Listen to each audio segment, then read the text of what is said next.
પૂર્વ કચ્છ એલસીબીએ પડાણા ગામની સીમમાંથી ₹24.65 લાખની કિંમતનો વિદેશી દારૂનો જથ્થો પકડ્યો। આ જથ્થો આરોપી વિશાલ મ્યાત્રા અને મુકેશ હુંબલનો હોવાનું તપાસમાં ખુલ્યું।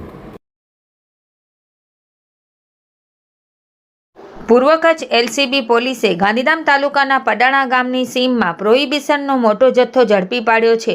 પોલીસને મળેલી બાતમીના આધારે આસ્થા સોલ્ટ ઇન્ડસ્ટ્રીઝની પાછળ મીઠાના અગરો પાસે ખુલ્લી જગ્યામાં દારૂનું કટિંગ ચાલી રહ્યું હતું। પોલીસે ત્યાં છાપો માર્યો હતો। આ રેડ દરમિયાન પોલીસે 24,64,080ની કિંમતનો વિદેશી દારૂ અને બિયરનો જથ્થો જપ્ત કર્યો હતો, જેમાં 750 મિલીની 360 બોટલો, 375 મિલીની 1,645 બોટલો, 180 મિલીની 3,456 બોટલો અને 500 મિલીના 1,176 બિયરના ટીનનો સમાવેશ થાય છે। આ ઉપરાંત પોલીસે દારૂની હેરાફેરી માટે ઉપયોગમાં લેવાયેલ ટેન્કર અને સ્કોર્પિયો કાર સહિત કુલ 59,64,080નો મુદ્દામાલ કબજે કર્યો છે। આ કેસમાં પોલીસે વિશાલ ધરમસિંહભાઈ મ્યાત્રા, મુકેશ ખીમજીભાઈ હુંબલ, ટેન્કરના ચાલક માલિક અને સ્કોર્પિયોના ચાલક વિરુદ્ધ ગુનો નોંધ્યો છે। આ કેસના મુખ્ય આરોપીઓ વિશાલ મ્યાત્રા અને મુકેશ હુંબલનો અગાઉ પણ ગુનાહિત ઇતિહાસ છે।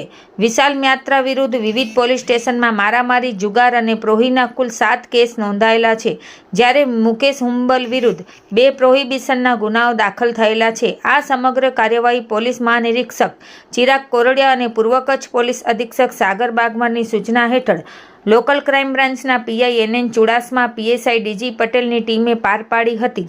આ કેસની વધુ તપાસ હાલ એલસીબી ચલાવી રહી છે।